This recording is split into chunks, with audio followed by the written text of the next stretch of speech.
Good evening, Drew. Oh, wow. Say something.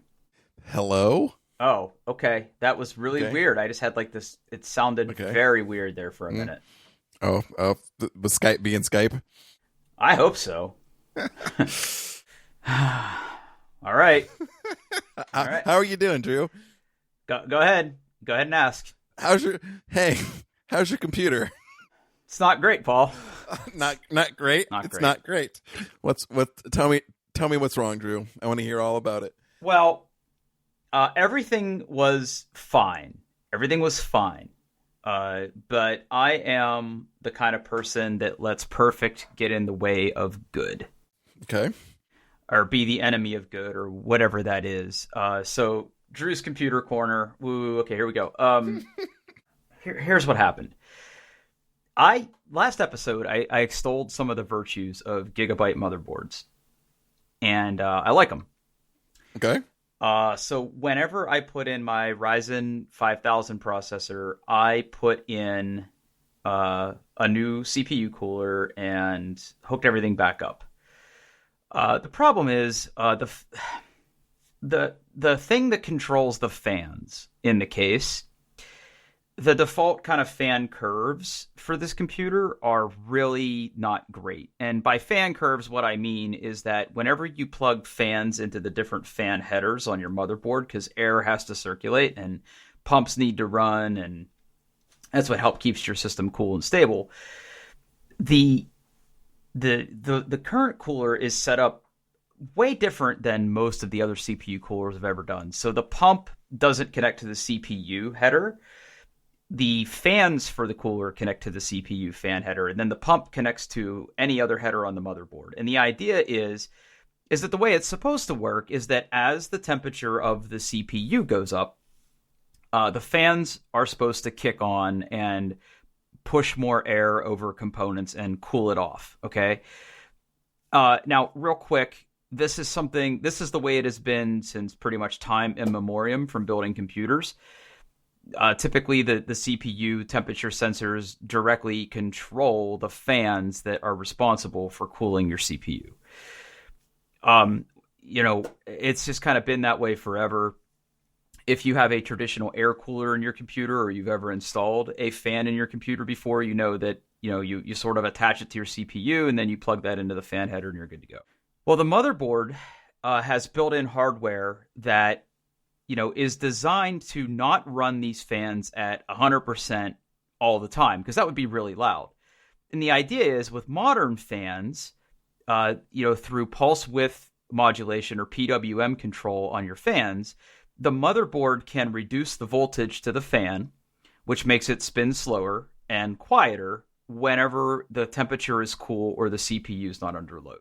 So long story short, this motherboard has built-in fan curves that are pretty aggressive. So even if, the slightest kind of increase in power draw on this processor bumps the temperature up by a few degrees, and the fans just go crazy. So if you're sitting in my basement and you're hearing me use the computer, you will hear this constant like, because it's Oh, just, because that's it's, no good. because the fan curve is just such that it'll go up by like 5% in a 2-degree span. Well, that's not ideal. No. And you can adjust this. So the whole idea of a fan curve is that it is a graph where across the bottom is temperature, and the y-axis is the RPMs or percentage of RPM, max RPM of the fan that you have installed. So on a linear graph, that would mean that if my CPU temperature is at 50%, then my fan, or 50 degrees, which, typically these things go to like 100 degrees is typically what you want to avoid, because that's when computers start to shut down. So, in a purely linear graph, 50C would be 50% fans. Well, that's not great. So what you could do is you could set data points that sort of form a curve that at lower temperatures, you don't bump up as high, but then as you start get into the mid-range and then the higher range, you start to go up and up and up and up. And a lot of motherboards sort of have a safety zone where if a temperature goes above a certain range, you're at 100% until one of two things happens. One, it gets below back that threshold, or your computer shuts down out of safety because you're running too hot. So anyway, the fans were being very loud. So I started to fiddle with the fan curves a little bit on the current motherboard, and it was okay. I didn't really like the fan controller software for this computer is not good. It's not good. Not good.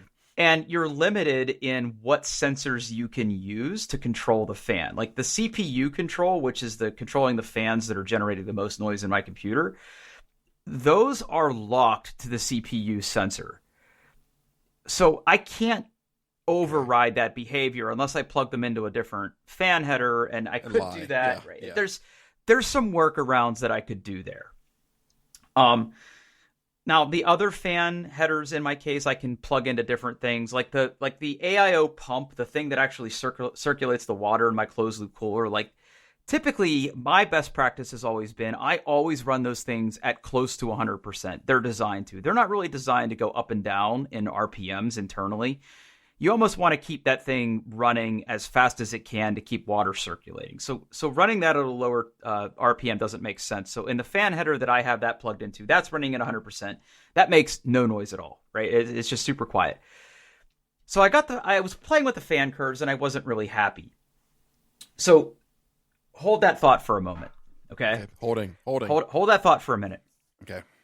Part of the reason that the fans are running as they are is due to that fan curve, but it's also due to the temperature of my computer. These new Ryzen 5000 series processors boost very high, and they generate a lot of heat. General consensus online is these things generate a lot of heat. And they generate that heat because they boost so high, but they can only boost that high if they have the temperature and voltage headroom to do so. So it's like a sort of like this weird deadlock situation where your temperatures are high because it's boosting, but it wouldn't boost if your temperatures weren't high, if that makes sense. Okay. It's super weird. And that's controlled in AMD processors by this thing called Precision Boost Overdrive. Well, with these new series of Ryzen processors, there's this thing. Fancy. There's this thing called Precision Boost Overdrive 2. So the algorithm that sort of figures out what the best quote-unquote cores in a multi-core processor are, the ones that can sustain the boost clocks the highest and can give you the best performance depending on the type of workload you're throwing at it. That Precision Boost Overdrive algorithm helps figure that out. It takes into account voltage and temperature and max headroom and the potential boost and all. There's some really awesome engineering happening there. It's pretty good. But they just released this new feature of Precision Boost Overdrive 2 called the Precision Boost Curve Optimizer.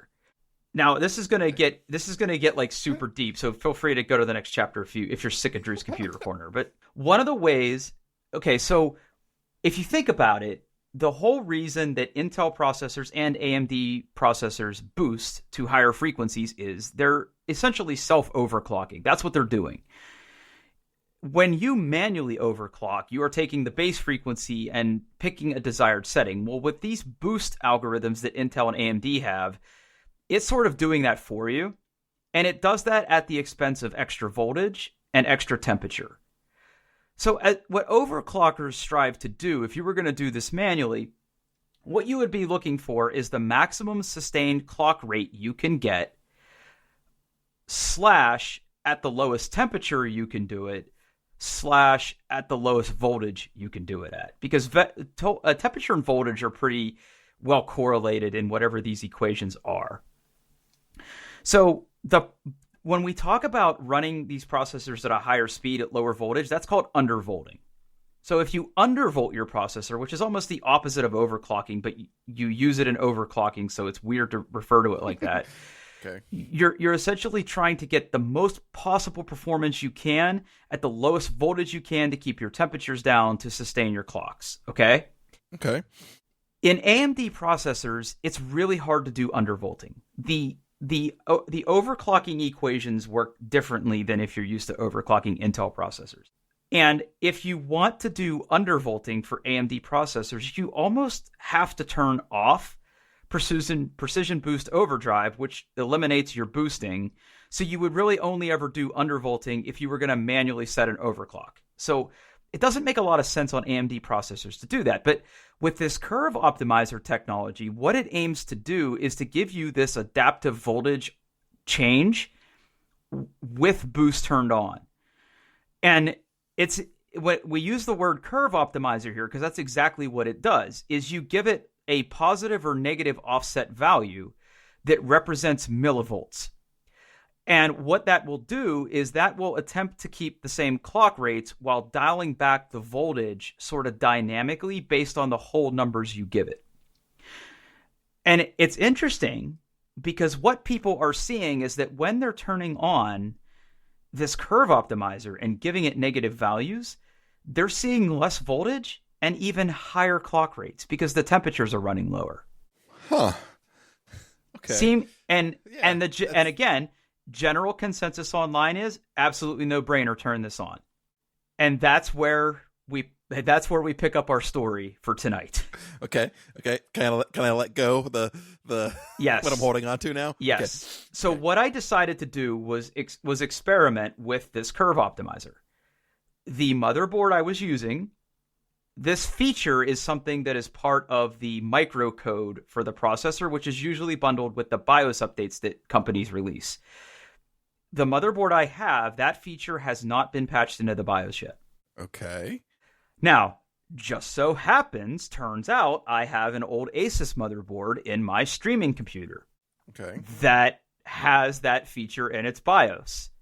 So did you harvest your motherboard from your streaming computer and put? Yeah. Okay. So I was like, why did I ask? Yeah. Why would you ask that question? I thought to myself, I could continue to try to find the optimal curve for this fan to make it quieter. Or just wait for this feature to come to your motherboard. Or that. Or I could take the motherboard that I know has this feature and see if that helps reduce my voltage and temperatures. So that's what I did. I took apart not just one computer, but two computers and started the process of transplanting the motherboard. Not as bad as it sounds. Okay. All I had to really do was just unplug, some video cards and RAM and take out the existing cooling solutions and clean things off and, prep things. And take it out of your case. And take it out of the case and put it in the other case. Both cases were side by side. It wasn't like I was walking across the house to do this. So a few hours of my life were kind of spent on that. And I got everything put together. It posted, it booted. I found the option in the BIOS. Everything looked good. I started reinstalling software. Everything looked pretty good. I hadn't really done much testing on the voltage and temperature stuff yet. So then I do what one does with a high-end computer. I start playing games. Mm-hmm. Play the vidya games. Yeah. Play the vidya games. And I start getting weird crashes. Oh, no. So I'm like, no, that's worse. Yeah. So I'm like, well, maybe I was too aggressive on the curve. So I started somewhere in the middle and I started to amp it back up for stability purposes. Still getting crashes. Turn off the feature completely. Still getting crashes. I'm like, this isn't good. What's going on here? Because this motherboard was working fine in my streaming computer. It's not working fine in this one. Tested memory. Because it turns out that these Ryzen 5000 series processors, the previous kind of certified memory for these things may or may not match.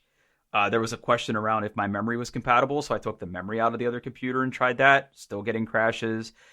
Tried unplugging a bunch of USB things, thinking maybe I had a bad USB port or something. Nope. Still getting crashes.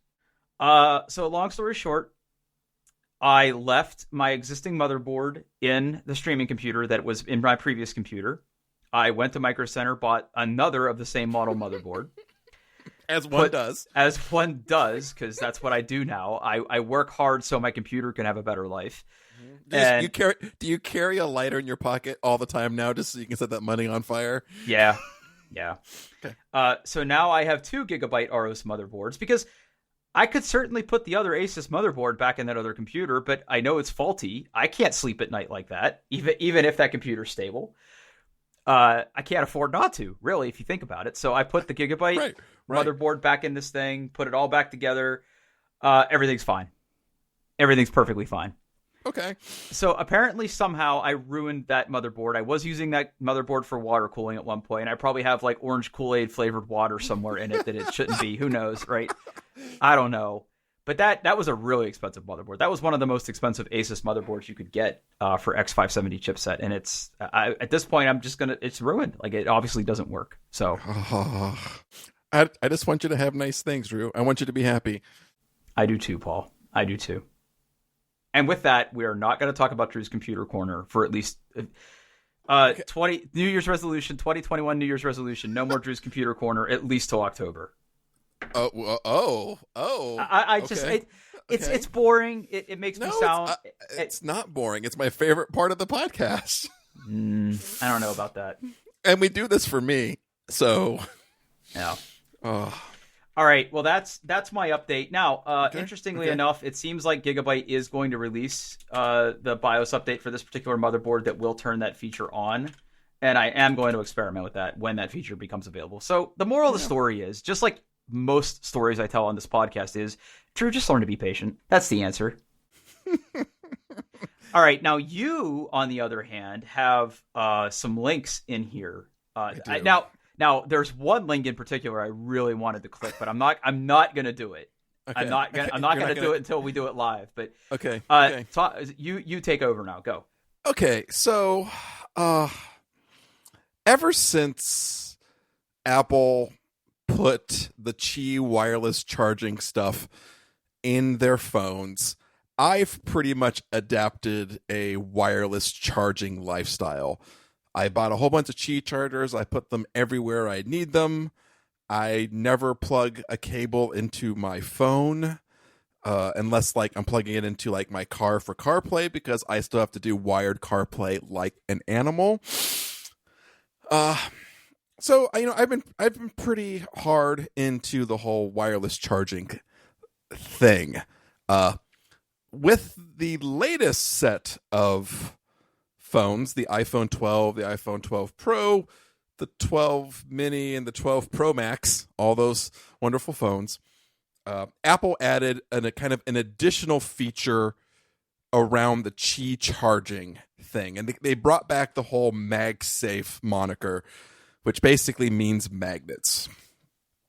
So there's two really nice things about MagSafe.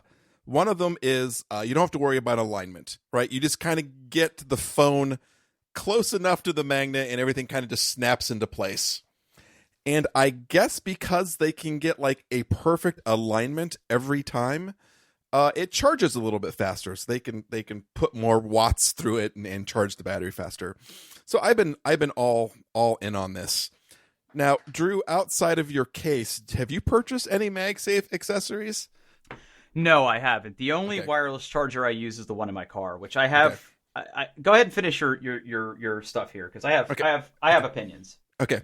So I have tried 3 different MagSafe charging things, and I just want to talk about them just ever so briefly. Okay, so the first one was the first one they released, the plain Apple MagSafe charger, right? And it is just a small white looking thing with a silver border, a cable that is entirely too short, but it's good. I have a couple of these that I use. I have one on my desk right now.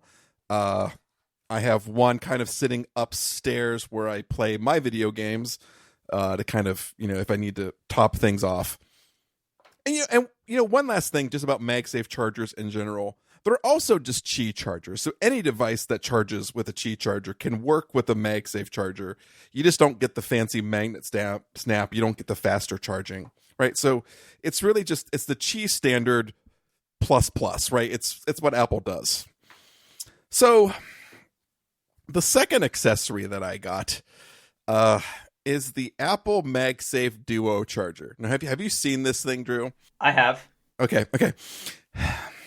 Look at that. I know. So what it is this ungodly abomination on, there's one half which is a little square, and it has a MagSafe charger for your phones kind of built into it. And on the other side, in another little square, is a separate kind of wireless charging thing for your phone. Not your phone, your watch, your Apple Watch. And I have an Apple Watch. It's kind of like, have you ever seen Reddit pictures of like German shepherds mating with things and what the dogs look like? Yes, yeah. I feel like two weird Bluetooth speakers of different sizes had a weird baby looking at this thing. Yeah. They're connected with this little itty bitty bit of foldable plastic. I believe what the intention for this is for travel, because it folds up nicely into a little square. Look at that. Right? Okay. Oh, it's very flat. Yes, it is very flat. It feels like it's actually made out of the same material that the absolute shit-tastic AirPods Max case is made out of. Maybe just a little thicker of the material. I know someone. I'm sure they buy in bulk. Yeah, exactly. That's what I'm thinking. Someone bought in bulk and like, what else can we use this for? I was rocking this by my nightstand for a while. It didn't come out right away. Apple took their sweet time. You know, they announced this product, then it took them like weeks for them to actually start shipping it. I bought it, and I used it by my bed up until a couple of nights ago, and it was fine. It's not great. I think it is going to go in my laptop bag, because I think it would be nice kind of just to have if I ever go places again and I need to do some quick charging. It'd be nice to have. It does fold up nice, so I think I think this product, its sweet spot is not using it every day, but using it when you travel, you want to take something with you that's small and lightweight. Now the problem with that is the price. Yeah, that's a lot of money. That's a lot of money. 129 smackers. 129 smackers for a MagSafe and a phone. Not a MagSafe for your phone and a watch charger. I'm going to get that right one of these times. It is ridiculously overpriced, but much like you and motherboards, I just couldn't help myself. Right. So that leads me to this third product. And this product was announced like just a couple of days after MagSafe was announced, right? And it's one of the first real big third-party MagSafe accessories, right? And this thing has a name only the darkest SEO wizards could love. So this is the Belkin Boost Up Arrow Charge Trademark Pro 3-in-1 wireless charger with MagSafe. Hold on. Okay, Wait, okay, I got jokes. Okay. Wow. Wow, I didn't know you could drive. I didn't know they made a Roomba where you could dry clothes on. Boom, roasted. This Roomba looks really confused. Boom, roasted. Wow, this thing is. I could charge my phone with no handlebars. Boom, roasted. So this charger has handlebars. Would you like to describe this product for our listeners, Drew? This is a large circular white disc that apparently you can place your AirPods, and non-AirPods Pro, regular AirPods, AirPods Pro, AirPods, but not AirPods Max. Yep. It's actually, the base is actually just a plain standard Qi charger, so anything that charges with Qi would work. Well, I'm confused because it looks like it has a divot. The divot. So it does have a little divot, so your AirPods do kind of sit nicely on it. But from what I understand, that you can put anything on there and it works. But we'll get back to that particular feature a little bit later. Okay. So let's see. There is a aluminum arm that extends from the base up at roughly a 45-degree angle. It's unclear to me. Doesn't look like that arm moves. It does not. Static. It does not. And then there are two circular Qi chargers that hang off both sides of this arm. One is a big boy for the phone, and one is a littler boy for the watch. Now, exactly. So, in theory, with this one thing, you can charge your phone, your watch, and your AirPods all at the same time. So I thought, you know what? I'm going to get this, and then, the MagSafe Duo is going to go in the laptop bag, and this is going to be the thing that solves all of my problems. And you know what? Honestly, the weird thing is it's gotten pretty good reviews, all in all. People that have got their hands on it have generally liked it. I'm having a hard time visualizing how big this is, because in the picture they show the watch hanging off of it, and they show the phone hanging off of it, and they show the AirPods Pro case in it. Mm-hmm. I'm imagining that it's not as big as I think it is. It's not huge, but it's still pretty beefy. And one thing I will say, it is solid. Like, the best part of it is the MagSafe charger, right? You can kind of just, I don't have the best eyesight, especially with my glasses off. So I can kind of just look, turn my head a little bit, put my hand out, thrust my phone in the general direction of that thing. The magnets click on, it snaps, it's solid, it doesn't move. If I need to grab my phone to look at something, I can just grab it right off there. The rest of the thing doesn't really, it doesn't shake, right? It is a solid piece of charging electronics, right? It is built really well, except for what I consider to be two major design flaws.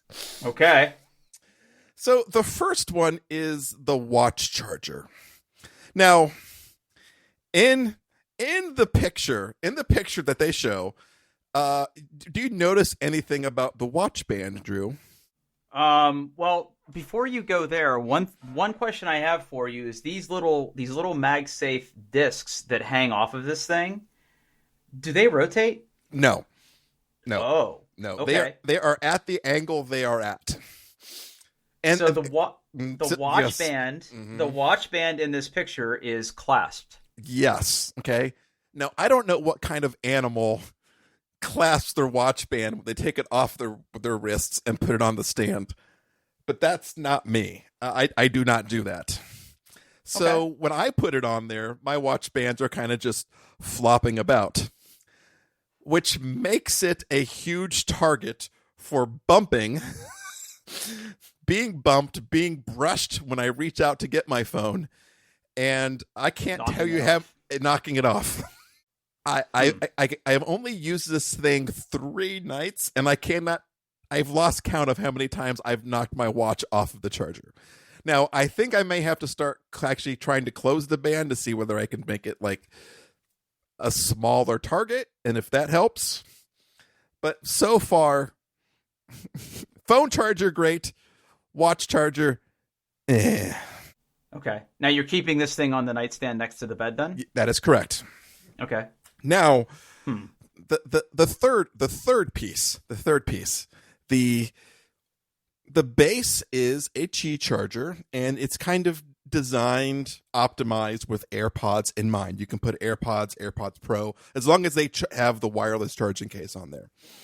Now, looking at this same picture, Drew, the same picture with the watch band that is closed, if you look really closely at that photo, what do you notice about that Qi charger? Do you notice anything?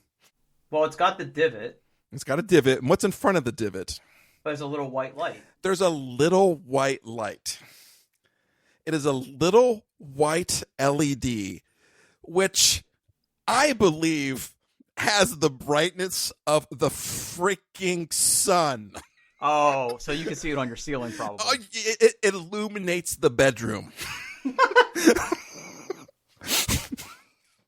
Well, why don't you get yourself a little piece of tape and cover that boy up? Yeah, I might have to get a little piece of like white electrical tape, which I think I have somewhere. Hey, Paul, why is there painter's tape on your cool phone charger? Yeah, exactly. Oh. Well, funny story. I have a similar thing going on. Quick sidebar. Mm-hmm. This sort of relates to your story. The only wireless charger I use is in my car. My center console, the place where the cup holder is. So you kind of, it's one of those things where you push down on it and then it opens up. You know what I mean? Yeah. So in that space that opens up, there are two cup holders, and then right behind it is the place where I put my phone. When that little lid is open and I'm driving at night or my headlights are on, either one, Okay. there is a small, soft light in that tray. Oh. And I don't know if you know this, Paul, but if you want to use your Qi charger, what direction does your phone have to be facing? Up. And what's the front of your phone made of? A big screen that lights up. Well, not only that, but it's also very reflective, right? That you're right. It's glass. It's glass. Yeah, it's glass. So apparently in my car, there's no way to turn off that light in that center console. So I either have to close the center console, which deprives me of delicious drinks while I'm in the car, or do what I did: go get yourself some painter's tape and just tape that boy right up. And now there's no light. That's literally the answer. That's the answer. There's no fuse. There's no switch. There's nothing I could find to do that. I literally just had to put tape in my BMW to turn off that light. Yeah. Like, think about that statement. Yeah. So I've just done some quick math here. Okay. Actually, you know what? This is not even all of it, because none of the MagSafe chargers from Apple ship with power adapters. So let's go ahead and add 3 more of those on there. Hold on, I'm doing something. I have some quick. I'm summing things up in numbers real quick here to see if I can get your grand total of what I've spent on MagSafe chargers and accessories to date. So far, I have spent before tax $415.97. Huh. To have 2 MagSafe adapters that I don't use all the time. You know, I'm not always charging my phone, but they're there. One that I'm going to put on my laptop bag and really never use, and one on my nightstand that I'm going to have to cover a LED with white tape. I think I've made a huge mistake. Huh. Yeah. Sounds like you're in a similar position with me and motherboards. You're letting perfect be the enemy of good. Yeah. Well, do you think we'll ever really learn our lesson? No. Let's be honest with each other. No, we're not, right? We're never going to learn our lesson. No, okay. No, all right. No, because I keep thinking the next thing I'm going to buy is going to be the one thing that really changes everything, and it's going to be that perfect purchase, and everything's going to snap into place. So is this thing currently still on your nightstand? It is. Only because I don't have the, it's running cables behind a bed is not the easiest thing in the world to do.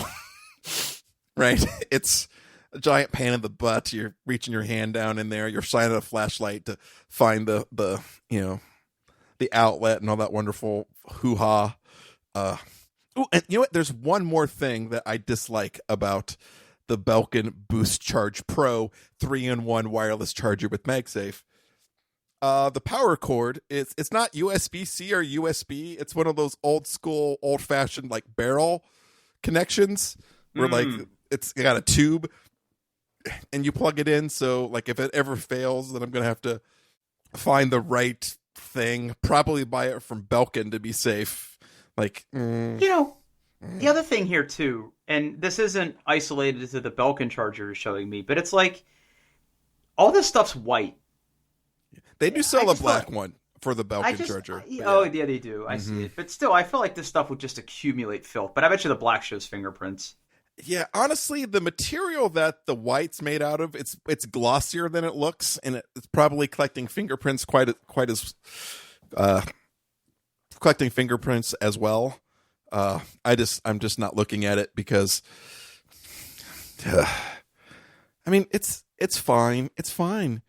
but I'm going to have to put tape over it to cover that mother effing LED. Which I get it. It's a Qi charger. You don't know whether it's on there correctly or not. So they put a light to let you know. Like, I get it. But damn, that thing is bright. And it doesn't turn, at least in my experience, it doesn't turn off. At least I have not let it sit there long enough to see if it turns off, because my scenario is I'm trying to, I'm ready for sleepy time. I don't want a white LED shining right beside my head. It could be worse. Could be worse. It could be blue. It could be blue. It could be blue. Yes, it could be blue. In fact, I have a little piece of electrical tape on my new Keytron K8 keyboard to cover up a blue LED that is on all the time that I don't want to see. But Belkin is usually pretty good about this. I just feel like for $150, this thing doesn't have an app. Like, this thing doesn't have an app that can control it. No, it's just electronics. Like, there's nothing smart about it. You just put your device on and boom. You have to order this from Apple? At the moment, yes. You have to order it from Apple. This is weird. Like, the black one, everything's black except the front of the Qi chargers. Mm-hmm. That's weird. Yeah, it is a little weird. Huh. Yeah.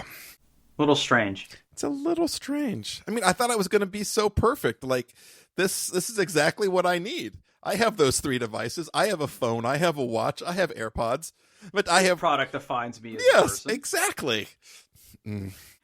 Well, then, okay, so have you scouted out what's next then? Like, what the next one is going to be? I don't think I have it in me, but I don't know. Like, okay, that's a damn lie. Actually, yeah, I know it is. Yes, I have.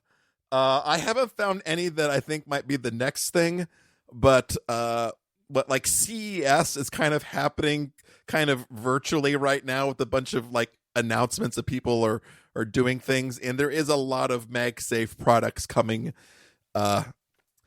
soon to a retailer near you. So maybe one of those will be... Hang on. Mm-hmm. Hang on. Breaking news. Okay. Breaking fucking news. What is that? What is that monstrosity? Hold on. Oh, I don't like that at all. What are we looking at here? Huh. This is the Hi-Fi smart speaker. It's got all the stars. Hi-Fi smart speaker plus wireless charger. For when you want a HomePod, but you want it to look worse. It doesn't look good. No, it's got a Qi charger on top of it. It looks like Qi chargers all the way down. It looks like someone took a regular sized smart speaker and took like a melon baller and just scooped out the top. And like, you can put your phone here. Oh, Belkin gonna Belkin. Holy cow. Yeah. Wow. Belkin, I mean, they have some good products, but they also sell a lot of crap. I'm just looking through here. Smart. Yeah, they make dimmers. Yeah, they got all kinds of stuff in here. Oh, wait a second. Hang on. What's wrong with this? Why didn't you do this? Are you gonna put the Boost 2 in there? No. No. Why didn't you do this? Okay, this looks much better. Hold on. Okay. It's not MagSafe. Well, but you could just lean your phone on it. I gotta have my magnets, bro. Magnets. But you could just lean your phone on it. No, I gotta have my magnets. It is the MagSafe part is the best part of the whole charger, because you don't have to worry about lining it up right. You get close, you feel the lining magnets, it up right. You're just leaning it. You're just leaning it. No. And where would my AirPods go? This only charges 2 things, and there's no MagSafe. This lied to me. This said 3-in-1. Hang on. We're not done here. No. I thought this said 3-in-1. Maybe I'm wrong. It's only it appears to be only a wireless charging dock plus Apple Watch dock. No, you're right. It is. And But it's got a USB cable on the back. Plug your AirPods into that. There's no magnets. I don't want cables. I want magnets, Drew. I want magnets. You want your fan curves to be just right? I want magnets. All right. Okay, you're right. I don't have a leg to stand on here. I'm just saying. Oh, and even better, the little white LED appears to be on the side of this one. But it would be facing away from you, depending on what side of the bed you sleep on. The watch part would be closer to me, so... Oh, yeah, then that would be, well, the watch part. So you sleep on the left side of the bed. Okay, all right, yeah, you'd be fine. All right. So... Well, I really hope you get what you want. I want you to have what you want. I want you to have nice things. Thank you, Drew. Now, this next thing is something that I almost bought twice. Uh-huh. So I want you to talk to me about this.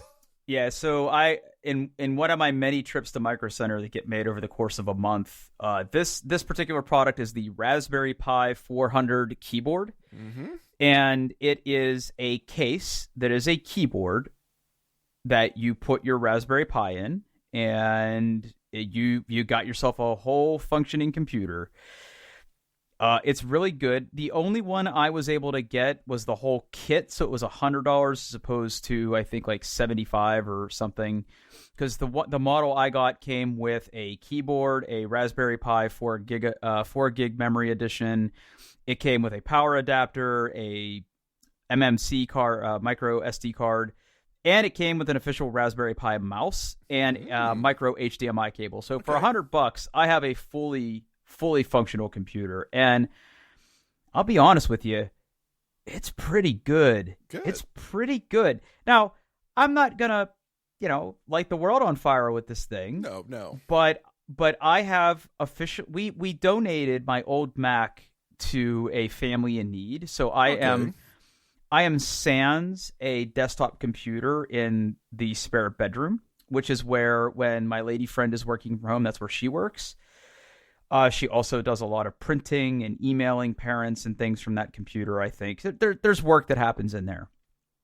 We donated that computer to a family who had lost some stuff in a fire. So I was on the hunt to replace that computer, and this fits the bill perfectly. I installed a very lightweight distribution known as Manjaro, so I feel like fan of the show Nick Dunn would be very proud of me. And unless you're using Emacs, he doesn't care. Yeah, that's true. This little computer is pretty good. I think the thing that holds a lot of Raspberry Pi desktop computing experiences in check is you have to be very careful about what desktop Linux distribution you put on it. And Manjaro with the XFCE window manager or desktop manager, whatever the right word is for that, it's very snappy. And you throw Chrome on that thing, you get full access to Google Docs. Yeah. You can browse the web. You could do, I mean, it's a $100 Chromebook that you need to hook a monitor up to, really, because it's running ARM, right? So you're not gonna be able to run every program you need. But in my sort of just hour and a half with it, getting it set up and installed and connecting it to my Wi-Fi, browsing the internet, installing applications, using the terminal, it's fine. Like it's perfectly fine. I really like the fit and finish of it. It's actually much sturdier than it looks. I mean, it's still plastic. Right. The keyboards are chiclets, but it's pretty pleasant to type on. It doesn't slide around when you're typing on it or anything. It's got good rubber feet and it holds on pretty good. It's also got, USB ports on the back, and it lights up. At least some of the little lights on it light up. I don't know what more I could say about it, but it's really, really good. Now, does the keyboard... So one of the big features of the Raspberry Pi are all those sweet, sweet pins that you can use to plug in, other bits if you wanted to do automation or use it for robotics or hook up a camera to it. Does the keyboard expose those pins, or it does? It does. It does. Okay. Yeah. So if you look, nice. if you're looking at the website, if you flip it around, there's actually like a purpose-built Raspberry Pi in the models that you can buy here. Okay. Where it sort of takes the Raspberry Pi I see it there. and instead of kind of packing it into the size of a playing card, it sort of elongates it to the length of this keyboard. So the GPIO headers, the USB ports, the HDMI ports, the micro SD port, even the network port are all sort of in a line. And they're all there. So, you could plug stuff into the GPIO and hack some stuff together. It would work perfectly fine. It is a super light and thin sort of desktop experience. All you really need to compute anywhere is just the power cord and the micro HDMI cable. It's actually really good. It's really good. I'm really kind of impressed with it. That is now the computer in the spare bedroom. Nice. Yeah. Yeah. So if you get a chance to pick one up, I highly advise it. Yeah, I just don't know what I would do with it, but I want one. I mean, so devil's advocate though. One of the things that's really hard about using a Raspberry Pi for emulation is typically what you have to do is you have to flash your Raspberry Pi with the what's the name of that distribution for emulation? RetroPie. RetroPie, right? You flash it with RetroPie, and then you plug it into your TV, and you can hook a keyboard up to it if you need to get it configured. But essentially, you plug controllers into it, and then you add your ROMs and everything. And a lot of times, you end up having to either hook up a keyboard anyway or SSH into it. Mm-hmm. I'll be honest, like you could use this for that too, because it's the 4 gig version. It's got a built-in keyboard. It makes messing with the OS a little bit easier, and it still has Bluetooth and USB ports to plug in your controllers and stuff. So honestly, for me, this is probably going to go in my bag, and anytime I want to play some retro games, I'm there, right? Or if I want to hook something up and then browse the internet, I can do that too. I don't know, like Raspberry Pis are cool, and I mess with them a lot. And I'm pretty sure that if I take some couch cushions off, I'll find Raspberry Pis somewhere in my house. Like I have a lot of them. I have at least a dozen of them somewhere in this house. So, yeah, I'm really liking this. I'll keep using it. I find myself going into the spare computer room and kind of messing around with it just because I like poking at. I haven't really used Manjaro Linux very much, so I'm just kind of exploring that. Yeah. Which is pretty good so far. It seems pretty stable. I like it. I like it.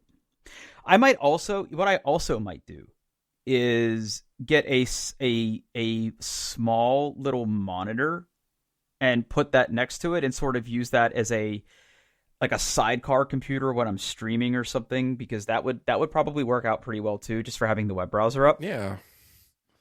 I don't know. The possibilities are kind of endless, but really cool piece of kit. They seem to be relatively in stock everywhere now, except for online. I know Micro Center had 2 or 3 of them when I was there. Okay. It's really cool. And like I said, you get everything you need. You get the keyboard, you get all the cables, you get the memory card. For $100, it's a pretty sweet little deal. That's a pretty good deal. Yep. Indeed. All right. I'm ready. Okay. Last but not least. So, gee, where do I start with this? I thought about this for like a long time about how I was going to talk about this, but now that the time is here, I'm not sure where to start. So, you know me, Drew. I like heavy metal music. I like the speed. I like the complexity.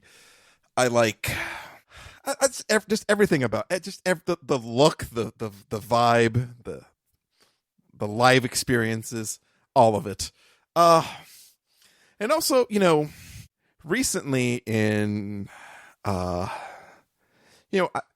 I guess not recently. I guess it's been like a year and a half. I did a little bit of a career change. I stopped being someone who was technical and started being someone who manages and sets up meetings and stuff like that. A middle manager, which I enjoy my job. I'm not begrudging that at all. But one of the things that has kind of been missing in my life is just that creation of stuff, right? That, using the computer to make things on the computer. I was just getting less of that in my life. I have other creative outlets, like we play Dungeons and Dragons and that stretches those muscles as well. but I really just wanted something where I could, I could make a thing. And it didn't really have to be programming. It didn't have to be anything like that. I didn't have to, build an app or, this anything fancy like that. But I wanted to make something. So I was thinking about it, and then right around, when I had taken that time off around Christmas, the thought just kind of hit me. It's like, why don't you just make a website and you could talk about all the things in metal that makes you happy? Because it does make me happy, right? There's lots of songs that I really, really enjoy. There's bands that I like. There's new albums. There's bands doing concert streams, and like, I don't have to talk about all of metal, right? I can just really focus on the things that, I read and I listen to that brings a smile to my face. So, as the first thing, Paul, as first thing you do when you think of a new project is you buy a domain name. So my first thought for the domain name was available, so I picked it up. I started trying to figure out, how I was going to do this, and I settled on using the Hugo Go-based static blog engine. So I started doing that, and I just thought, let's see what this thing would look like. Let's try to write some articles. I mean, they're not huge articles, right? They're just little bits, little pieces of news. Like the biggest thing I wanted to do was just kind of like, hey, I really like this song. Here's what I like about this song. That's it. And then kind of collect a Spotify playlist of all these songs. I wanted to get, some posts under my belt before I started talking about to people, just to make sure that it was something that I was going to enjoy and I thought that I was going to keep doing. And it turns out that, I am really enjoying doing this. So I'm here to announce the grand opening of paullovesmetal.com. Wow. I've been sort of clicking around through here. I really like the layout. I'm not familiar with this particular blog engine, but this is pretty cool. I thought maybe you actually wrote this, like the whole thing. Nope. I didn't want to have to deal with that. So like Hugo is, it's a static blog engine, right? So essentially, it just turns a bunch of like HTML template files and Markdown together. I found a theme that was close to what I wanted. Luckily for me, I do have that kind of web development background. So the things I didn't like about it, and there's actually a couple more things about the theme that I just want to tweak and change. But I'm not afraid to get into the template that was provided and change some stuff and change the, change like each of those little pieces is like its own little sub template, and I wasn't afraid to change those or change the CSS or heck change the font. Like the theme I picked is called Stack. It's designed by Jimmy. I have to keep that on the site. It has a light mode and the dark mode. I ripped the light mode out. I don't want it. Metal is dark. You get dark mode all the time. And there's a couple things about it that I just don't 100% like. But overall, I really like the look and feel of it. It's very clean. It generates a nice RSS feed. So yeah. After we publish this, I'm going to start talking about it on Twitter as well. Kind of just going through some of the stuff and why I picked some of the songs that I picked to go with. But this is one of those things where I don't give a rat's butt if anyone ever finds this site. But I'm doing it just for me. It's fun. It's fun for me to. Yeah. I also like that you sort of maintain this site in conjunction with the playlist link. Yes. Yep. So all the songs that I talk about on the site, there is a Spotify playlist that goes along with this. So all of the songs are on there. I want to make that a little bit more clear in some places. Like there's things I want to do, but it's time. I wanted to just get it out there and let people know that this thing exists. And there it is. Wow. PaulLovesMetal.com. Now here's the question I have though. Mm-hmm. Where are you hosting this? Oh, that's a fun. I should put some links in there. So you're gonna yell at me because that's fine. So right around this whole time, I am a big fan of DigitalOcean, right? They're a smaller kind of cloud provider. They existed back in the time where we called this stuff like virtual private servers or like VPSs, right? You could just go there, you can give them a small amount of money and they'll carve you out a VM and give you, SSH access to it and go. DigitalOcean has been adding more and more different cloud features over the years.